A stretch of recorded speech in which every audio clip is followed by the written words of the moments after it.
Hello friends, this is Ruxana and once again I welcome you to my YouTube channel The Fair Foundation Academy। चलिए start करते हैं हमारा आज का class.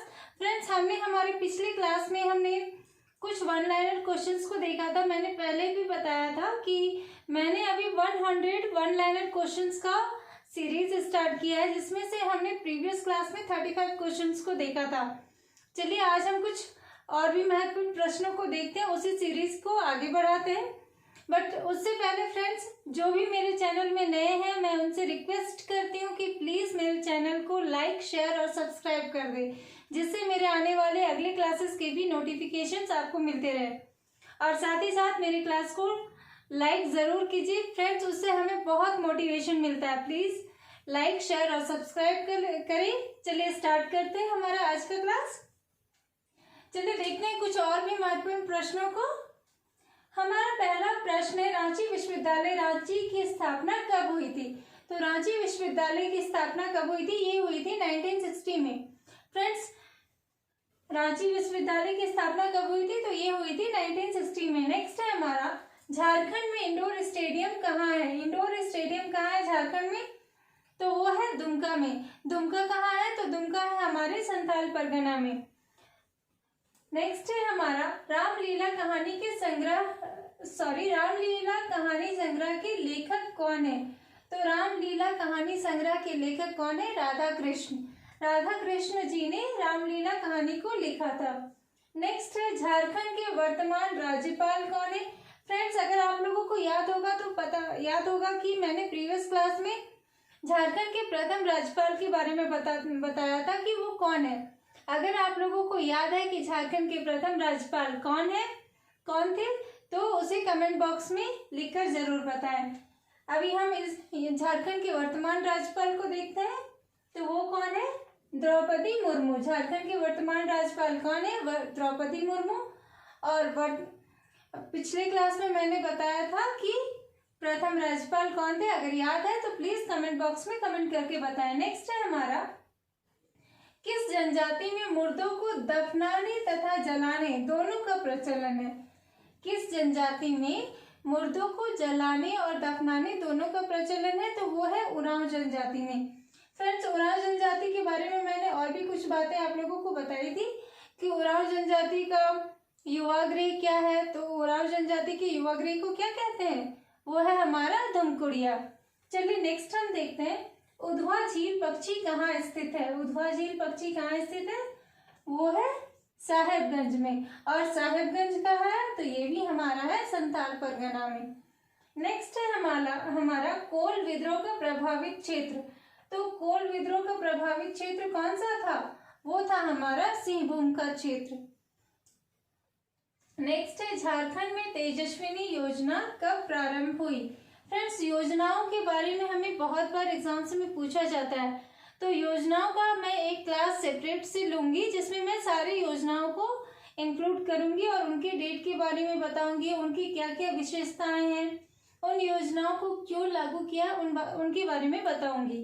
चलिए अभी देखते हैं कि झारखंड में तेजस्विनी योजना कब प्रारंभ हुई।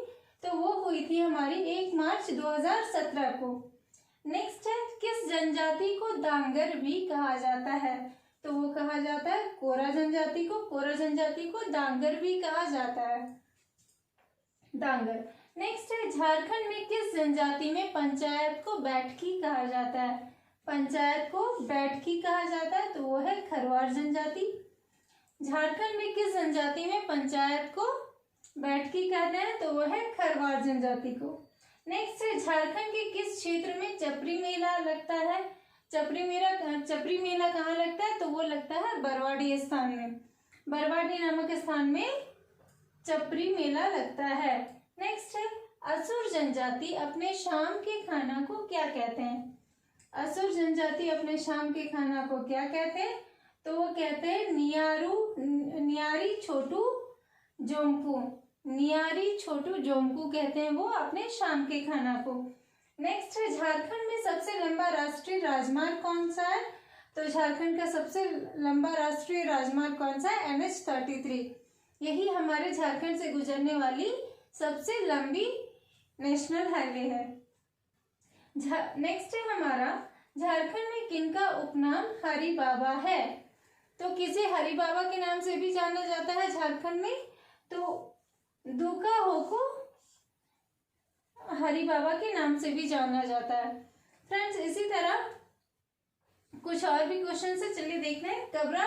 कबरा कला गांव क्यों प्रसिद्ध है? तो कबरा कला गांव पुरातात्विक अवशेषों के कारण प्रसिद्ध है। वहां से कुछ पुरातात्विक अवशेष प्राप्त हुए थे और इसी वजह से ये गांव प्रसिद्ध हुआ। कौन सा गांव? कबरा कला गांव।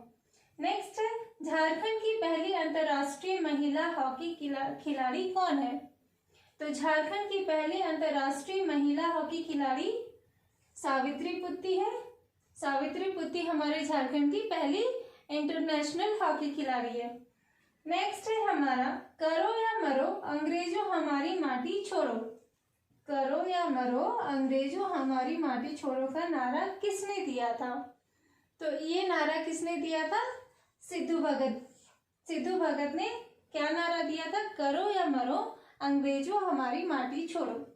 नेक्स्ट है फ्रेंड्स, 18 नंबर हमारा क्या है? अपना गांव अपना राज दूर भगाओ विदेशी राज। अपना गांव अपना राज दूर भगाओ विदेशी राज। तो इसका नारा किसने दिया था? इसका नारा दिया था रघुनाथ महतो ने। रघुनाथ महतो ने क्या नारा दिया था? अपना गांव अपना राज दूर भगाओ विदेशी राज। नेक्स्ट है हमारा, कनाडा बांध किस नदी पर स्थित है? तो जब मैंने नदियों के बारे में बताया था तो ये भी पढ़ाया था कि कनाडा बांध किस नदी पर स्थित है? तो ये है मयूराक्षी नदी पर। नेक्स्ट है हमारा, झारखंडी सुल्तान के नाम से किसे जाना जाता है? ये भी उपनाम ही हो गया कि किसे झारखंडी सुल्तान की उपनाम से जाना जाता है, तो वो है आदिल शाह द्वितीय। झारखंडी सुल्तान के नाम से आदिल शाह द्वितीय को जाना जाता है। नेक्स्ट है हमारा, देशेर कथा की रचना किसने की? देशेर कथा की रचना किसने की? तो वो किया था हमारा सखाराम गणेश देउस्कर ने। सखाराम गणेश देउस्कर ने किसकी रचना की थी? तो की थी देशेर कथा की। देशेर कथा की रचना। नेक्स्ट है, भारत की पहली बहुउद्देशीय नदी घाटी परियोजना कौन सी है? दामोदर घाटी निगम।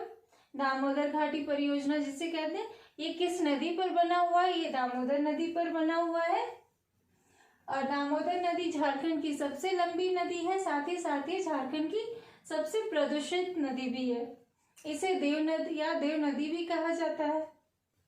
नेक्स्ट है हमारा, भांगर और खादर किसके प्रकार हैं? तो भांगर और खादर किसके प्रकार हैं? ये मृदा के प्रकार है। तो मृदा के तो कई प्रकार हैं, तो कौन से मृदा के प्रकार हैं? वो है जलोढ़ मृदा। भांगर और खादर किसके प्रकार हैं? जलोढ़ मृदा के। जो पुरानी जलोढ़ मिट्टी होती है उसे भांगर कहते हैं और जो नई जलोढ़ मिट्टी होती है उसे खादर कहते हैं। नेक्स्ट है हमारा, झारखंड पुलिस का ध्येय वाक्य क्या है? झारखंड पुलिस का ध्येय वाक्य क्या है? तो वो है सेवा ही लक्ष्य है। सेवा ही लक्ष्य है। झारखंड पुलिस का ध्येय क्या है? सेवा ही लक्ष्य है। नेक्स्ट है हमारा, झारखंड की सबसे प्रदूषित नदी। फ्रेंड्स, अभी मैंने आप लोगों को बताया था कि झारखंड की सबसे प्रदूषित नदी कौन सी है? वो है दामोदर नदी। झारखंड की सबसे प्रदूषित नदी कौन सी है? दामोदर नदी है। झारखंड की सबसे लंबी नदी कौन सी है? वो भी दामोदर नदी है। झारखंड की सबसे पहली नदी घाटी परियोजना किसमें बनी थी? तो वो भी दामोदर नदी में ही बनी थी। साथ ही नेक्स्ट हम देखते हैं, झारखंड आंदोलन का जन्मदाता किसे कहते हैं? तो झारखंड आंदोलन के जन्मदाता कौन थे? वो थे जे बार्थोलमन थे झारखंड आंदोलन के जन्मदाता। उन्होंने ही इस आंदोलन को शुरू किया था। नेक्स्ट है, रांची नगर निगम की स्थापना कब हुई? तो रांची नगर निगम की स्थापना कब हुई थी? 15 सितंबर 1979 को। 15 सितंबर 1979 को रांची नगर निगम की स्थापना हुई थी।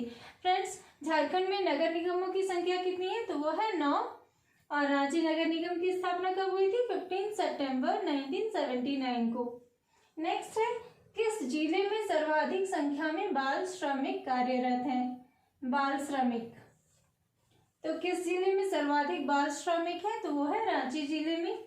रांची हमारे झारखंड का कैपिटल भी है। नेक्स्ट है, झारखंड में चांदी साफ करने का कारखाना कहाँ है? झारखंड में चांदी साफ करने का कारखाना है कहाँ है? तो वो है टुंडू नामक स्थान में। टुंडू नामक स्थान में चांदी साफ करने का कारखाना है। नेक्स्ट, झारखंड का सूर्य मंदिर कहाँ है? तो झारखंड का सूर्य मंदिर है बुंडू नामक स्थान में। नेक्स्ट, हिंदुस्तान कॉपर लिमिटेड कहाँ है? तो ये है हमारा घाटशिला में। घाटशिला में हिंदुस्तान कॉपर लिमिटेड है।